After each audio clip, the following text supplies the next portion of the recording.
उद्धव बाळासाहेब ठाकरे ईश्वर शपथ घेतो की मी अजित अनंतराव पवार गांभीर्यपूर्वक दृढकथन करतो की मी जयंत कुसुम राजाराम पाटील ईश्वर साक्ष शपथ घेतो की मी छगन चंद्रकांत भुजबळ गांभीर्यपूर्वक दृढकथन करतो की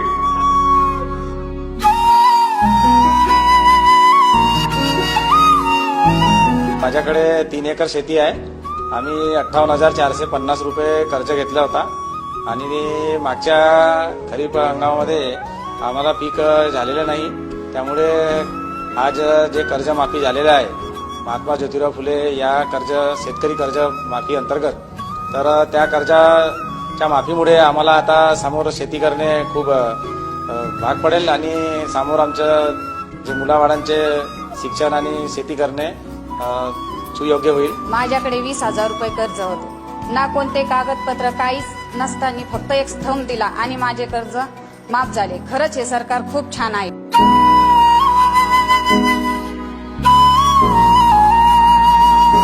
महाराष्ट्रामध्ये 12,500 नवीन पोलीस भरती करण्याचा निर्णय आज आजच्या कॅबिनेटमध्ये घेण्यात आलेला आहे आणि त्यानुसार पहिल्यांदा महाराष्ट्राच्या इतिहासामध्ये इतक्या मोठ्या प्रमाणात पोलिसांची भरती म्हणजे 12,500 पोलिसांची भरती ते महाराष्ट्रामध्ये होणार आहे.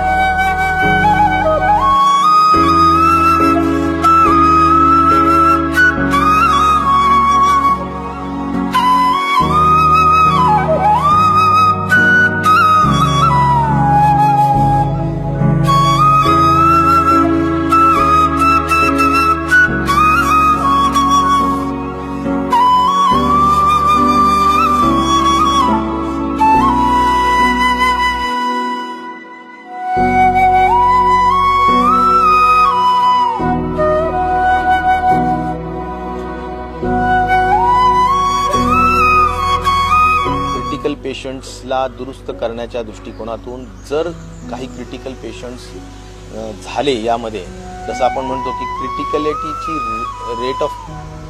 रेट साधारणपणे 5% जातो, की हे पेशंट्स माइल्ड 80% राहतात, 10 ते 15% सिव्हिअर कंडिशनमध्ये जाऊ शकतात आणि 5% क्रिटिकलमध्ये जाऊ शकतात.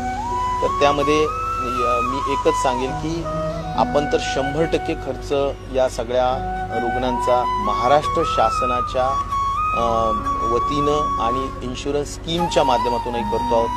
तर यामध्ये जी आपली महात्मा ज्योतिबा फुले जन आरोग्य योजना MJPJAY या योजनेअंतर्गत सुद्धा त्यामध्ये आपण साधारण क्रिटिकल केअरमध्ये ARDS विथ मल्टी ऑर्गन फेल्युअरचा पेशंट असेल किंवा critical care acute bronchitis and pneumonia with respiratory failure असेल, या सगळ्याच क्रिटिकल केअरच्या पेशंटच्या अनुषंगाने लागणारा संपूर्ण खर्च हा MJPJAYच्या योजनेमध्ये घेतला जातो आणि त्यामुळे या माध्यमातून कुठल्याही अशा पेशंट्सला स्वतःच्या पॉकेटमधून खर्च करण्याचा विषय येणार नाही.